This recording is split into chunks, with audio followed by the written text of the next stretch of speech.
Сәлем достар, біз 5 минуттың ішінде YouTube'дағы видеоларымыздың бетіне превью жасауды үйренетін боламыз. Сол үшін менің видеомды соңына дейін қарауды ұсынамын. Каналға тіркеліп, лайк, комментарий қалдырып кетіңіз. Превью жасау үшін бізге 3 программа қажет. Ол үшін бізге Pixar, Remove.bg және Chrome программалары қажет. Енді біз Google Chromeға кіріп, біз превью жасау үшін бізге қандай картинка немесе фото қажет, соны көшіріп аламыз.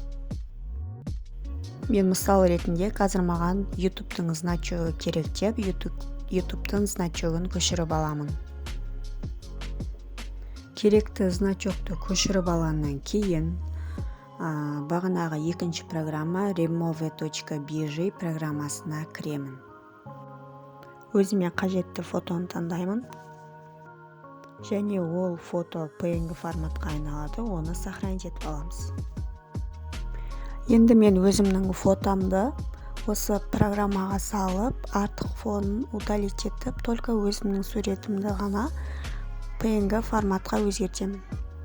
Және оны галереяға сақтап қоямын. Маған превью жасауға осы 2 фото қажет.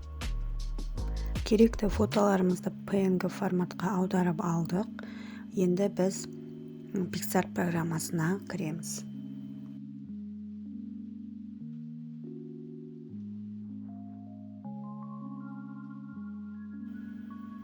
Pixar программасына кіріп, төменгі жақта плюс батырмасы тұрады, соны басамыз.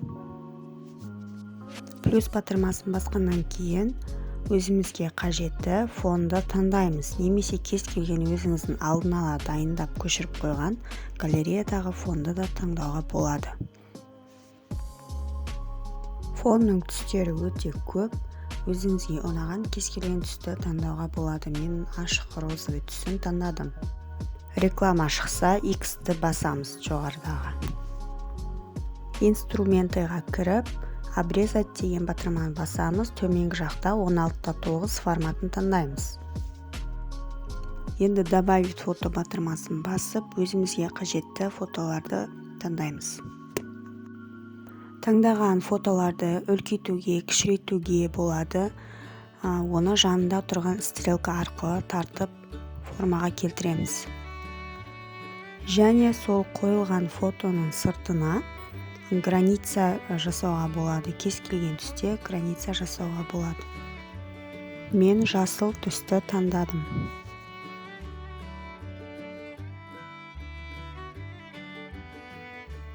Енді превьюмызға тақырып жазамыз. Ол үшін текст батырмасын басамыз. YouTube-та превьюді қалай жасаймыз деген тақырыпты жазып көрейік. Жазған текстіміздің шрифтін де өзгертуге болады.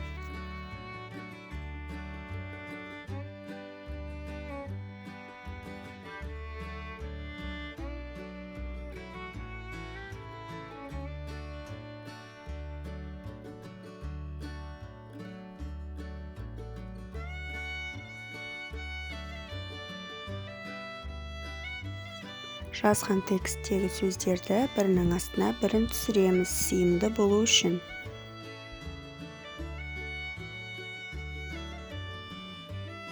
Текстімізді әдемілеп қоямыз. Үлкейтуге, кішірейтуге болады, жанындағы стрелка арқылы жылжытамыз.